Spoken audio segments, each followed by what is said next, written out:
Welcome to Washington Today on C-SPAN Radio for Friday, May 16, 2025. The House Budget Committee votes down the Republican tax cut, spending cut, border and defense budget reconciliation bill, the one they call the One Big Beautiful Bill, after 4 Republicans joined Democrats in voting no.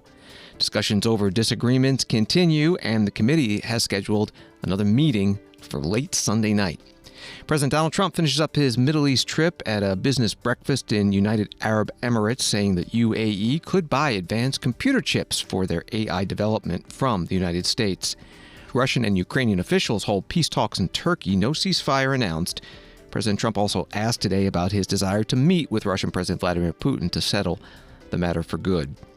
Republican chair of the FCC and a Democratic commissioner on that agency both speaking today at separate events in Washington about the role in preserving freedom of speech, but with very different conclusions about the problems and solutions. And C-SPAN's CEO Sam Feist will preview a new weekly program coming to C-SPAN this fall called Ceasefire. 2 political leaders from opposite parties sitting down and discussing in a civil manner where they can work together. Story from Roll Call: House Republican leaders couldn't nail down the votes needed to advance the GOP's giant budget reconciliation bill out of the Budget Committee on Friday in the face of opposition from a handful of hardline Freedom Caucus members. The panel rejected the measure by a 16-21 vote, and the markup went into recess up to the call of the chair. And there were 5 Republican no votes, actually, although 1 was for procedural reasons. Lloyd Smucker of Pennsylvania supports the bill, but by voting no, the prevailing side today, he can call for a revote in the future. Returning to the Roll Call article, during the markup, Chip Roy of Texas pointed at a graph compiled by the Committee for a Responsible Federal Budget reflecting that tax cuts and new spending would take effect more quickly than the budget savings in the legislation. Ralph Norman of South Carolina said he's a hard no as he wants Medicaid work requirements to take effect sooner than the 2029 start laid out under the text of the bill, and wants green energy tax credits Democrats enacted in their 2022 budget reconciliation package to be repealed faster. Andrew Clyde of Georgia said he could not support the bill in its current form and said he needs changes to firearm regulations and taxes and a quicker start to Medicaid work requirements. Josh Perkeen, Oklahoma, expressed concerns about the timeline for repealing the energy tax credits and had questions about the overall budgetary impact of the package, absent a full score from CBO, which wasn't ready yet. That was the reporting from Roll Call. Here is some of the debate in the committee before that vote, starting with Jody Arrington, Republican of Texas, the chair. I've said this from the beginning.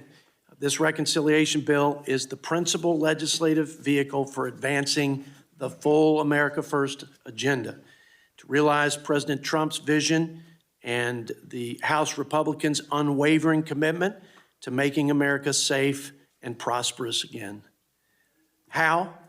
By making our borders secure again, by making our laws enforced again, by making our government efficient and accountable again, by making the economy free again, by making American energy dominant again, by making work and the dignity of work and self-reliance an American value again, and by making the spending of the sacred treasure of our citizens responsible again. Today, we stand on the precipice of a generational opportunity to make an unprecedented investment in the safety and security of the American people by equipping our Border Patrol agents and our sons and daughters in the armed services with the tools and resources to safely and successfully do the first and most important job of the federal government, to provide for the common defense. But we also have an urgent responsibility to put in place the policies that will unleash economic growth and future prosperity, reining in wasteful spending, and to begin restoring the fiscal health of our nation, which has been in rapid decline over the last couple of decades. I want to thank Speaker Johnson, Leader Scalise, and the entire conference leadership team for their patience, their resolve, and their steady hand throughout this process. I'm grateful for their commitment to regular order and to ensuring from the very beginning to the very end that this wouldn't be a top-down exercise. It would be truly a member-driven process. I want to thank my colleagues and the chairman of the 11 committees who worked tirelessly to meet the fiscal targets that that this budget committee established in our resolution. No other budget committee and no other Congress from either party in the history of this budget committee has done more in a shorter period of time with the reconciliation initiative. Congressman Jody Arrington, Republican of Texas, the Budget Committee chair at today's meeting on the budget reconciliation bill before the vote to not advance it out of committee. Congresswoman Bonnie Watson-Coleman, Democrat from New Jersey, spoke against the bill. You know, I believe that spending our money reflects our values, and obviously Republican values don't care about others than billionaire corporations and billionaire individuals. I know that people want health care, they want food security, and they want education. So I speak in strong opposition to this bill that we're marking today. When we came together in February to mark up the resolution, Democrats began to ring the alarm on what was being proposed. We were told not to worry. This was a blueprint and no specific cuts were mentioned in the resolution. Now, a few months later, we have a bill, and it does exactly what we feared it would do. Democrats said this bill was going to take away SNAP from needy Americans. We are right. In fact, the text says $300 billion is to be cut from this vital food assistance program, which can lead to 11 million people going hungry. Democrats said that this bill was going to kick people off Medicaid. Looks like we were right about that, too. The bill cut $715 billion to the program and will kick 13.7 million Americans losing health care. Democrats said that the tax cuts will be going to the rich. We were right again. If enacted by 2027, individuals making over $1 billion a year will see their combined tax liability decrease by $96 billion, while an average household making less than $15,000 a year will see a tax increase of nearly 19%. Along with the most well-known problems of this bill, there are a lot of other things to dislike as well. The bill caps the amount of federal student aid, restricts Pell Grant eligibility, eliminates supplemental retirement payments for federal workers, reduces the funding of the Consumer Financial Protection Bureau, sells off public lands to pay for handouts to big oil, eliminates critical programs like LIHEAP, and builds the president's ridiculous border wall, to name a few. I don't understand how my colleagues on the other side can say with a straight face that this will benefit the American people. It only benefits those billionaires like Elon Musk and Jeff Bezos. I have over 124,000 constituents who rely on Medicaid, of which over 60,000 are children. These are real people who will have to face the real-life consequences of my colleagues' vote. Just imagine telling those children that you cut access to their health care so that some guy can deduct the cost of their private jet. In my eyes, this legislation is truly evil. I don't see how any of my colleagues in good conscience could vote for this to advance this bill. We must stop it before it can pass out of this committee. So I ask that all of you join me in voting against this monstrous package. Congresswoman Bonnie Watson-Coleman, Democrat from New Jersey, at today's Budget Committee meeting. Before the meeting, President Donald Trump posted on X, Republicans must unite behind the one big, beautiful bill. Not only does it cut taxes for all Americans, but it will kick millions of illegal aliens off of Medicaid to protect it for those who are the ones in real need. The country will suffer greatly without this legislation, with their taxes going up 65%. It will be blamed on the Democrats, but that doesn't help our voters. We don't need grandstanders in the Republican Party. Stop talking and get it done. It is time to fix the mess that Biden and the Democrats gave us. Thank you for your attention to this matter. That was the post from President Donald Trump. But in the end, 4 Republicans voted no, enough to defeat it in committee. One of the no votes was Ralph Norman of South Carolina. Where are we on this bill? The tax cuts are great. The tax money is the taxpayers, not the government bureaucracy. And what we're dealing with now is so many good things that are happening. You can use class warfare, rich, poor, black, white. You're off base. 77 million people told you were off base, and you're still off base. But here's the questions I would ask, and Mr. Chairman, I know you know this. Is it right for healthy, able-bodied Americans that could work, that don't work?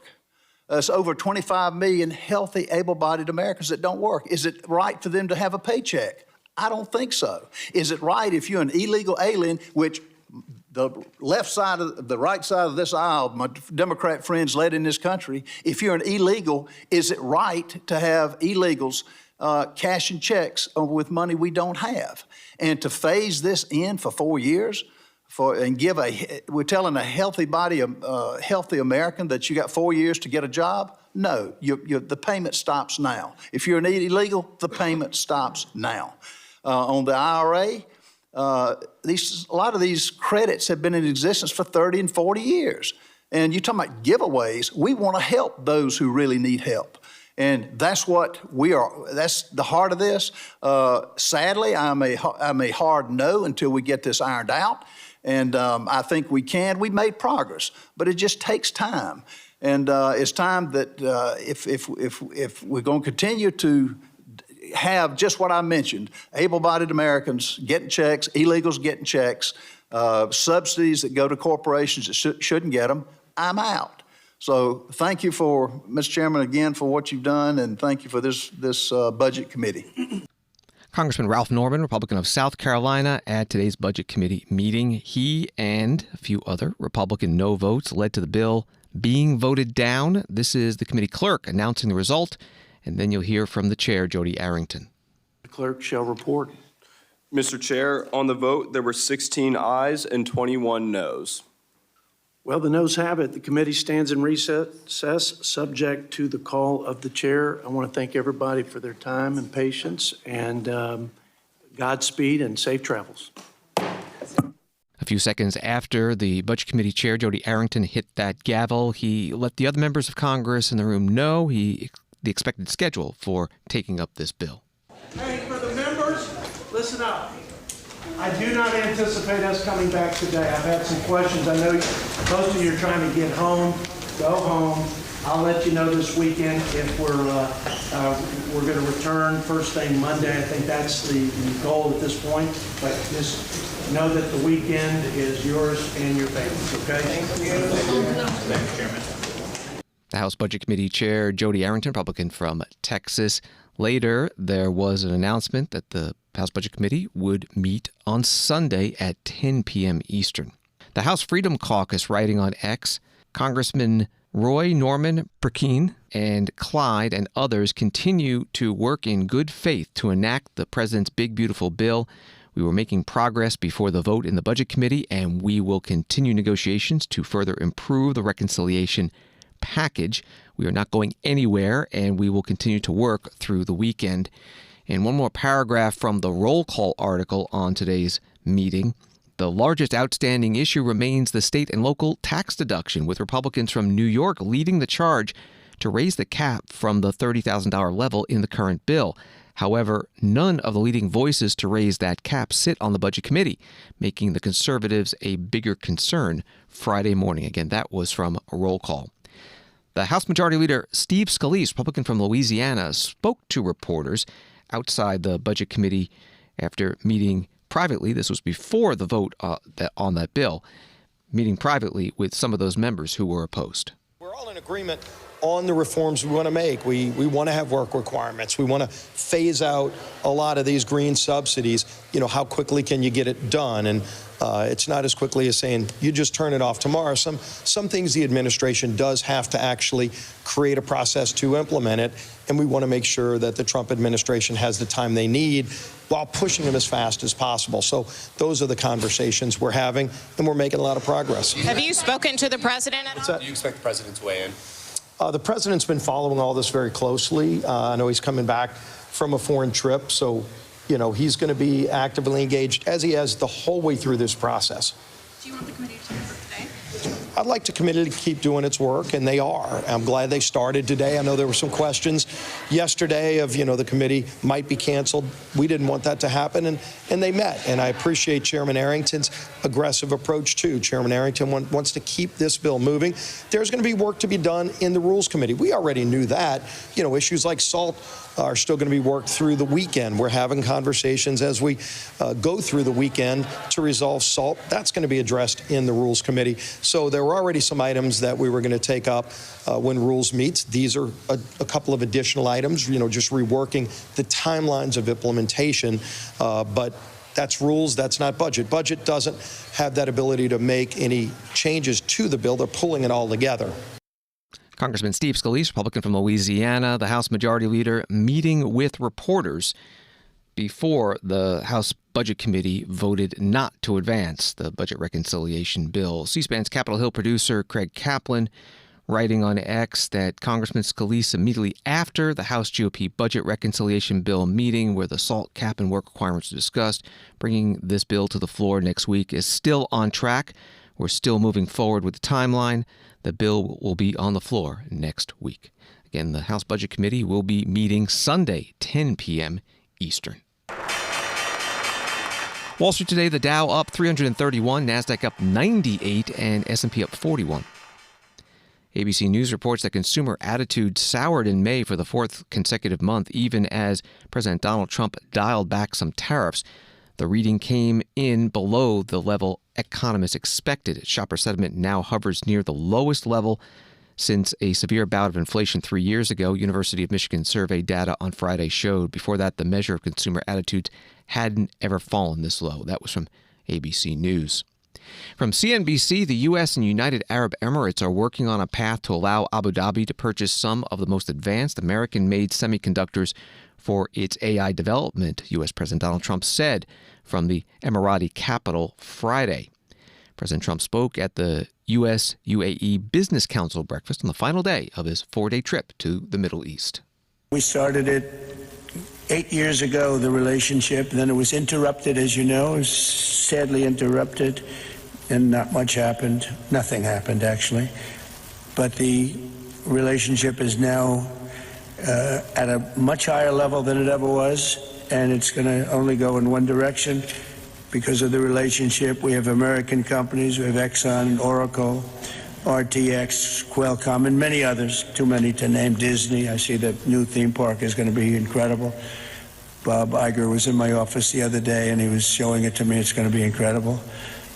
But we're making great progress toward a $1.4 trillion that UAE has announced that it intends to spend in the United States over the next couple of years. Yesterday, the two countries also agreed to create a path for UAE to buy some of the world's most advanced AI semiconductors from American companies, a very big contract. This will generate billions and billions of dollars in business and accelerate the UAE's plans to become a really major player in artificial intelligence. And I read where the oil and gas and oil is great, but you're going to have equally big and maybe even bigger at some point. You'll be surpassing it with AI and other businesses. So that's a great tribute to the job you've done here. The United Arab Emirates is also making incredible strides in industries like energy, real estate, and manufacturing. And I see it just in the drive out. And when you look at this building is amazing. We were here last night in the big auditorium, and it's amazing. There's really nothing like it. The global aluminum from the Emirates has been the talk of the aluminum business. They're very big with aluminum, and now they're going to be spending a tremendous amount of money in one of my favorite places, Oklahoma, on expansion. And I say, just build your plant inside the United States and you have no tariffs. And that's exactly what they're doing. And that's what many, many companies are doing, the auto companies, all of them. There's never been anything like what's happening right now to the United States, I can tell you. Nothing. There's never been anything like it. We're at a level that no country has seen, I don't believe. We have, every time I meet, I usually increase it by about $1 trillion because we get news of another investment, but we're probably in the $12 to $13 trillion range of investments, and you can have a administration go for years and not have anything like that, and not only not that, have less than $8 trillion, and I think we're heading toward the $12 to $13 trillion between projects already announced, mostly announced, but some are going to be announced very shortly, and literally very shortly. President Donald Trump in Abu Dhabi, United Arab Emirates, at a U.S.-UAE Business Council meeting. He also visited an interfaith place of worship named for the Abraham Accords he negotiated, the Abrahamic Family House. As part of the Accords, the UAE and some other countries in the Middle East recognize Israel. And before he left, President Donald Trump answered a couple of questions from reporters, including on Ukraine. There's a story from Euronews out of Istanbul, Turkey. The first direct talks between Moscow and Kyiv since Russia launched its full-scale invasion of Ukraine in 2022 ended after less than 2 hours on Friday. No agreement was reached concerning a full 30-day ceasefire, and Moscow reportedly demanded Kyiv withdraw from 4 regions it invaded. Turkey's foreign minister said that both sides have agreed in principle to meet again. That was from Euronews. Secretary of State Marco Rubio attended the meetings. Now the question to President Donald Trump. You mentioned Russia. Can we ask you a quick question on Yeah. that? You said that you didn't expect him to go if you didn't go. The question might be then, when are you going to do it? Why wait? Well, I think it's time for us to just do it. I said, they all said Putin was going and Zelensky was going, and I said, if I don't go, I guarantee Putin's not going. And he didn't go, and I understand that, but we're going to get it. We're going to get it done. We got to get it done. 5,000 young people are being killed every single week on average, and we're going to get it done. Were you surprised when Zelensky didn't show up either, sir? Were you surprised when Zelensky didn't show up either? No, he didn't show up because he heard Putin wasn't going. So when do you think you'll meet the president? As soon as we can set it up.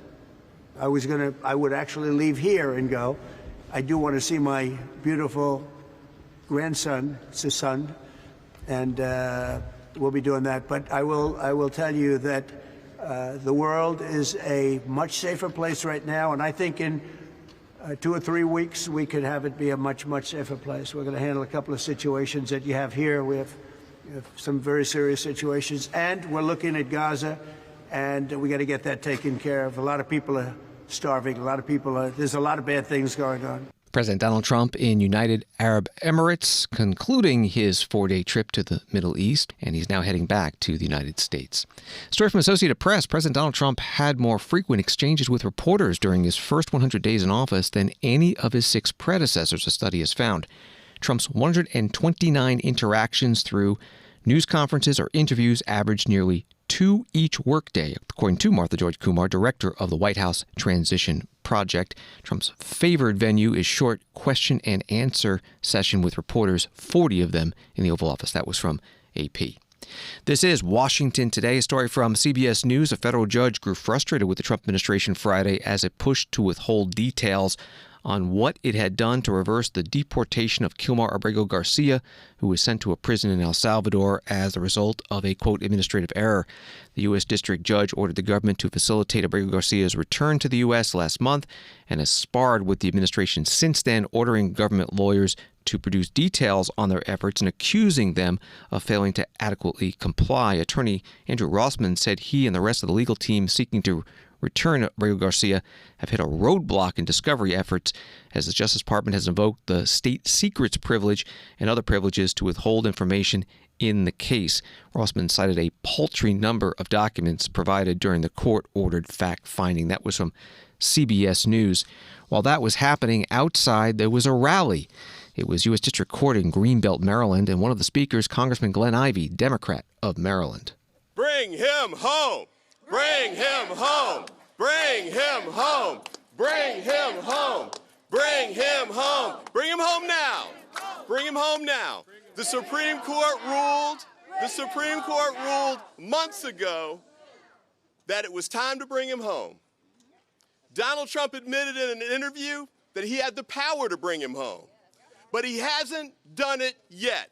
The Fourth Circuit, another court over this one, said bring him home.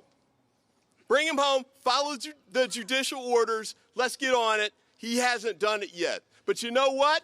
We're going to not stop. We're going to keep fighting until he gets brought home, right? That's right. That's right, because it's the right thing to do. And yes, it's about one man, but it's also about the Constitution of the United States. Donald Trump needs to be reminded that he is not bigger than the Constitution. The president has to obey the orders of the Supreme Court. The Supreme Court has spoken here, and it's time for him to follow it and bring him home, right? That's right. That's right. We got to keep going. Bring him home. Bring him home. Bring him home. And bring him home now. Stop stalling. Stop with the slander campaigns, because none of that stuff works. The stuff they have to say is in court, under oath. They can lie out there in the press conferences, but they won't lie in court because they know they can be held accountable for it. So today, the truth comes out. Today, the rulings continue. Today, we take the next step towards bringing him home, right? Yes. The time has come. The work is getting done. We need to make sure we finish the job and get him home. Bring him home. Bring him home now. Bring him home. Bring him home. Bring him home now. Bring him home now. Keep up the great work. Keep fighting. It's going to go right in the court today, and we'll take the next step, and we'll get it done. Thanks so much, and keep fighting. Congressman Glenn Ivey, Democrat from Maryland, outside a U.S. District Court in Greenbelt, Maryland, where the hearing in the Kilmar Abrego Garcia case took place. Story from Associated Press. The Supreme Court on Friday rejected the Trump administration's appeal to quickly resume deportations of Venezuelans under an 18th century wartime law. Over two dissenting voices, justices acted on an emergency appeal from lawyers for Venezuelan men who have been accused of being gang members, a designation the administration says makes them eligible for rapid removal from the United States under the Alien Enemies Act of 1798. The High Court had already called a temporary halt to the deportations from a North Texas detention facility in a middle-of-the-night order issued last month. Justices Samuel Alito and Clarence Thomas dissenting today. That was from Associated Press. U.S. Border Czar Tom Homan spoke today at the Republican National Lawyers Association conference in Washington, D.C. He said that ICE, Immigration and Customs Enforcement, has arrested so far in the second Trump administration 80,000 people. He said that's 3 times more than former President Joe Biden did in the same time period, but he said he wants 10 times as many. People ask me, is there a quota? No, there's not a quota. I would like to see 3,000 a day. It's not a quota. That's what I'd like to see.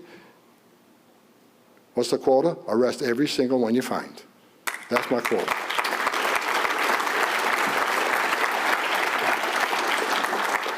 So if there is any media in the room, I heard there is, there's no quota. Arrest every illegal alien you find. You can quote me on that. Public safety threats, national security threats will always be the priority. But if you're in the country legally, you're not off the table. Now, why is there more arrests? Because one thing is sanctuary cities. Sanctuary cities, they don't, rather than one agent arresting one bad guy in a jail, in the safety and security of the jail, they release him in the public, which means now I got to send the whole team out in the community to find him, which takes more resources. Releasing a public safety threat back in the community makes it more dangerous for the officer, makes it more dangerous for the community, makes it more dangerous for the alien, because anything can happen during a street arrest. So what sanctuary cities getting? They're going to get exactly what they don't want. More agents in the community, more collateral arrests, because you force me in the community. And we find the bad guy, and we will. Many times they're with others. Others aren't a criminal threat. They're not a public safety threat. But you know what? They're in the country illegally. They're coming too. We're not going to instruct ICE to ignore someone here illegally. We're not going to do what Mayorkas said. Mayorkas told ICE, you can't arrest an illegal alien unless they've been convicted of a serious crime. That's bullshit. If you're in the country illegally, you're going to be arrested. And that's what we told ICE. So I get asked a question by media a lot. Well, non-criminal arrests are rising. Yeah, no kidding. You force me in the community, that's what happens. So if we can't arrest a bad guy in the city, in the safety of a jail, we're going to arrest him in the community. If we can't arrest him in the community, we'll arrest him at their work site. So sanctuary cities, we're going to flood the zone. We're going to flood the zone in the community, we're going to flood the zone at work sites. We will find these people. And because of sanctuary cities policies, I don't want to hear another word on collateral arrest. You forced us there. It is what it is. Game on. That's what we're going to do. So we watched those arrests rise greatly. Tom Homan, I would love to see 3,000 a day. I hope they beat it.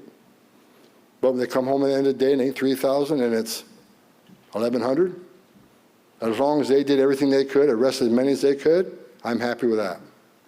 Again, there will never be a quota, but there needs to be 100% pledge to enforce the immigration law anywhere in this country. That's what we've been paid to do, and that's what we're going to do. That's what American people wanted. That's why I put President Trump in office. The second thing that's slowing us down on interior arrests are district court judges who issue nationwide injunctions. I'm not an attorney, I'm a cop, but I think a district court judge shouldn't be issuing injunctions across the whole country. I thought that's what the Supreme Court was for. But as you know, that was argued yesterday. I hope it comes out in our favor. I think there's radical judges who are making decisions to slow us down. There is no other reason to do what they're doing. Thomas Homan, U.S. border czar, today at the Republican National Lawyers Association conference in Washington, D.C. He also spoke about his disagreements with a Democratic member of Congress, Alexandria Ocasio-Cortez of New York. Media can hate me all they want. Me and AOC are pretty tight, regardless of what they say. What a moron. I mean, look, seriously. Come on. I mean, someone says you can't insult her. Is it an insult? Is it true? AOC, you know, she talks about me a lot. I guess I'm on her mind. That's cool. But I get to live in her mind rent-free. That's kind of cool every morning. But the men and women at ICE and Border Patrol she attacks every day done more to protect her community than she has. ICE has literally taken thousands off the street in New York. We just came back from New York. We indicted 27 TDA members, turned out members, and took them off the street in New York. ICE has made New York safer than she'll ever do, or has done, or ever will do. So I wish for members, you can hate on me all you want. I'm okay with that. Matter of fact, again, it fires me up. I love it. But don't hate on the men and women who are putting their lives on the line for this country every day. There's no excuse for that. So I'm sick of the politicians. Now, Democrats have lost their minds. They're attacking ICE every day. Attacking men and women of ICE at the same time to support MS-13 gang member terrorists and run into El Salvador and give them a hug. U.S. border czar Tom Homan today at the Republican National Lawyers Association conference in Washington, D.C.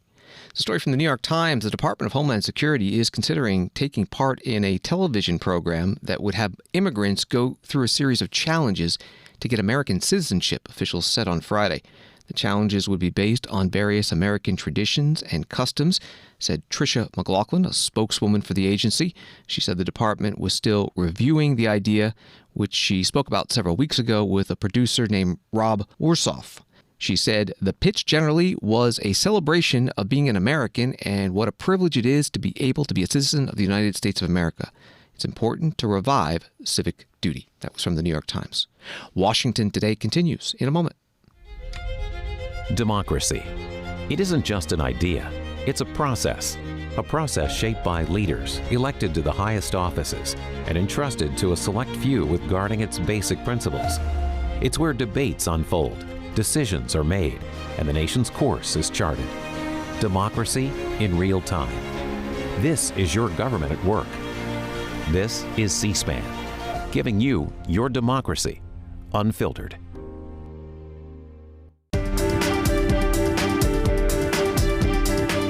Welcome back to Washington Today, available as a podcast on the free C-SPAN Now mobile app and wherever you get your podcasts. Divergent views today from two FCC commissioners of opposite parties on the state of the First Amendment right to free speech in America.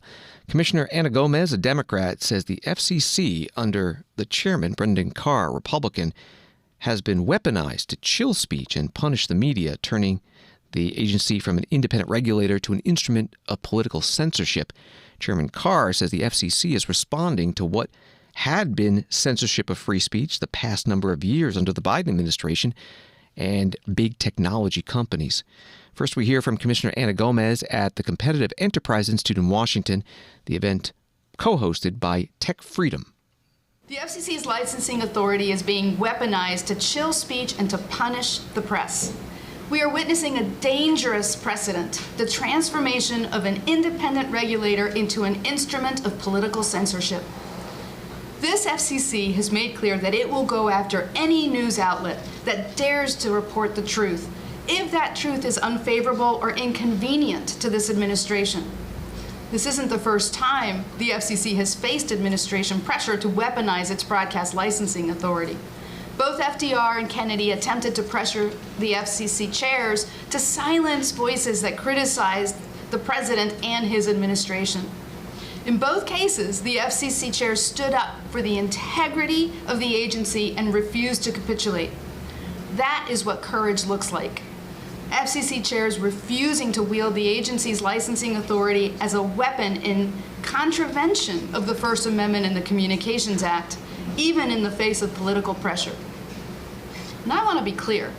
The consequences of silencing broadcasters go beyond undermining informed civic engagement. There are serious health and safety implications. Local news provides life-saving information during emergencies. It serves veterans, seniors, and rural communities. But partisan politics is now putting these resources at risk. The FCC should not be in the business of controlling access to vital local information. We should be promoting free and open access to the news. Unfortunately, the administration's efforts to censor and control appear to be working. Some media outlets are finding it easier to retreat in the face of government threats, veiled or otherwise, than to be responsive to their audiences. As I'm sure you're all aware, last month, Bill Owens, the executive producer of 60 Minutes, resigned because he no longer felt he had the independence that honest journalism requires. This is deeply concerning. We need journalists who feel free to report the truth, even when it cuts against our political biases. And corporate parents should give journalists an independence they need. A free press requires free journalists. On the international front, Voice of America and Radio Marti were once models of press freedom, in contrast to propaganda regimes like those of Russia and China. Efforts to shutter these institutions or to undermine their independence sends a global message. America no longer practices what it preaches. The press is the fourth estate. The delicate system of checks and balances upon which American democracy is built does not function without a free press. Another area of concern is online speech. With digital platforms now serving as the proverbial town square, government efforts to censor and control have also moved online.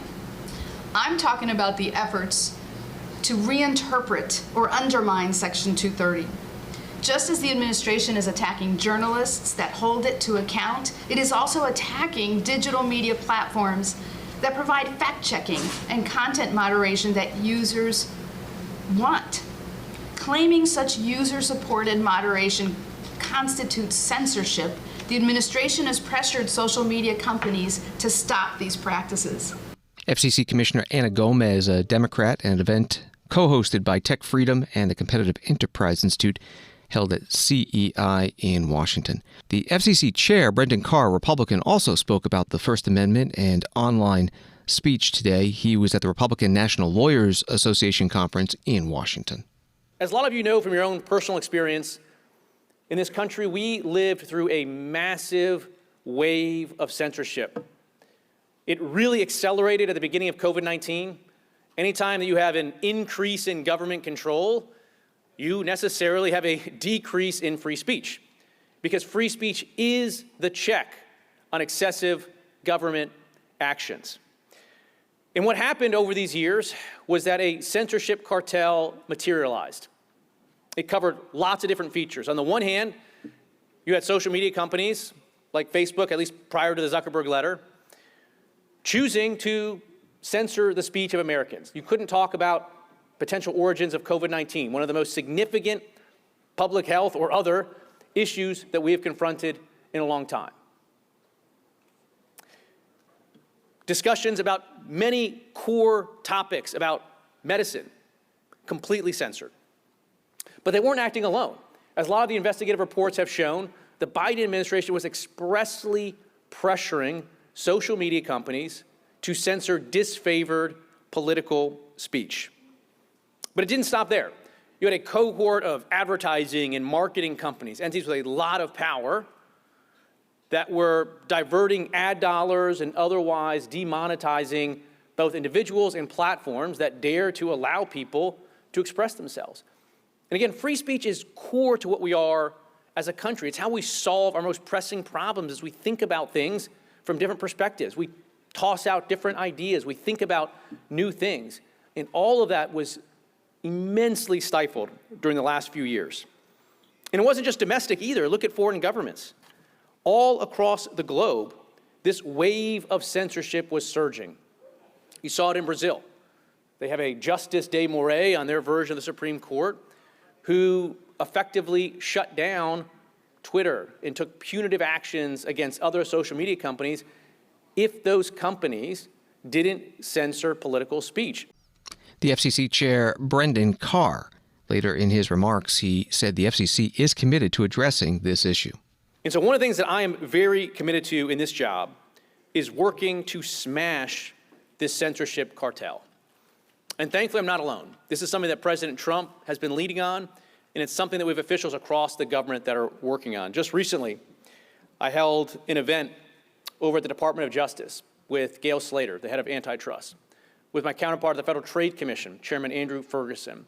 And we had an event where we stood together and made clear that this era of the government putting a thumb on the scale to censor the speech of everyday Americans is over, and that we expect U.S. technology platforms to stand up to those free speech rights. FCC Chair Brendan Carr. Story from Reuters. Verizon Communications said Friday it is ending diversity, equity, and inclusion programs after the Trump administration opened a probe and as the U.S. telecom carrier seeks approval to purchase Frontier Communications. FCC Chair Brendan Carr in February criticized Verizon for its promotion of DEI programs and said it could be a factor in the Frontier deal, reporting from Reuters. From WTOP Radio in Washington, D.C., the FBI headquarters is leaving the J. Edgar Hoover building on Pennsylvania Avenue in D.C., according to the Bureau's director, Kash Patel. The FBI announced in November a move to Greenbelt, Maryland after a 15-year debate, but President Donald Trump said earlier this year that he planned to halt that relocation. That was a story from WTOP Radio. Director Patel spoke about this in a Fox Business Channel interview. The clip was released today. The full interview airs on Sunday. The FBI is 38,000 when we're fully manned, which we're not. In the National Capital Region, in the 50-mile radius around Washington, D.C., there were 11,000 FBI employees. That's like a third of the workforce. A third of the crime doesn't happen here. So we're taking 1,500 of those folks and moving them out. Every state's getting a plus up. And I think when we do things like that, we inspire folks in America to become intel analysts and agents and say, we want to go work at the FBI because we want to go fight violent crime and we want to get sent out into the country to do it. Mm-hmm. And that's what we're doing. In the next 3, 6, 9 months, we're going to do that hard. And, you know, I didn't know that I was going to do this, but I'm going to announce it on your show anyway. This FBI is leaving the Hoover building because this building is unsafe for our workforce, and we want the workforce. You just gave up a big nugget there. But we want the American men and women to know, if you're going to come work at the premier law enforcement agency in the world, we're going to give you a building that's commensurate with that. And that's not this place. FBI Director Kash Patel on Fox Business Channel. Story from the Washington Post. Trump administration officials said Thursday that they would investigate former FBI Director James B. Comey, whom they accused of threatening President Donald Trump after Comey posted a picture of seashells on a beach arranged to spell out 8647. Trump is the 47th president. 86 can mean banning or removing someone, but could also be slang for killing a person. Cool shell formation on my beach walk, Comey wrote in the original Instagram post, which he quickly removed after claims that the phrase communicated the threat of violence. In a follow-up post, Comey wrote that he assumed the shells he saw were a political message, but said he was not advocating violence. President Donald Trump insisted in a TV interview that Comey knew exactly what it meant. That was from the Washington Post. This fall, C-SPAN is introducing Ceasefire, a new weekly program where leaders from both sides sit down for thoughtful conversations focusing on listening, learning, and building common ground. Ceasefire reflecting C-SPAN's mission to present the full picture of American democracy. C-SPAN's CEO Sam Feist talked about it on C-SPAN's Washington Journal program Friday morning. Where did the idea come from and why now? So many years ago, I produced a program that is no longer on the air at CNN called Crossfire. You may remember Crossfire. it was a raucous debate show where Republicans and Democrats would come on, they would debate. They certainly didn't agree. They almost never found common ground. And but it was a program on that network at the right time. Here we are in 2025. Our country is as polarized as ever. There seems to be very little agreement, and most significantly, to me at least, there's very little talking. Republicans and Democrats, at least publicly, you never see them on television having a productive conversation. You know, where can we find compromise? Where can we find common ground? Where can we work together? And that's what this program is intended to do, is to bring a Republican and a Democrat on every week who, at least for that program, will try to have a productive conversation, reach across the aisle, listen a little bit, see what they might agree on. How do you make that happen? Yeah. And if the goal, as that promo said, is to find common ground, where do you start? What are a couple topics that you could start on? Well, first of all, I think you start by having Republicans and Democrats listening. You know, the reality is that conversations like that happen all the time. You may find a Democrat and a Republican who are veterans, who are friendly, they have a shared experience, and they begin by talking about their experience as a veteran. Yesterday on C-SPAN, the Republican chairman of the House Ways and Means Committee, who is could not be more conservative, talked about how he found common ground with liberal Democrat Maxine Waters because they're both from St. Louis and they both love the Cardinals. If that's a starting point of a conversation, fantastic. So whether it's on vets or we've seen Senators Blackburn and Blumenthal work together on protecting teens on social media. I mean, there are areas where you can begin to talk. But for me, the idea of having a conversation between people who are politically divided on areas where they can find agreement, I think that's good for the country. It's what C-SPAN's all about. And I think it can help. C-SPAN CEO Sam Feist talking about the new program that C-SPAN is launching this fall called Ceasefire. He was on C-SPAN's Washington Journal program this morning. Thanks for listening to Washington Today. Sign up for C-SPAN's evening newsletter word for word and get the stories making headlines in Washington emailed to you every day. Subscribe at cspan.org/connect. Have a good night and weekend.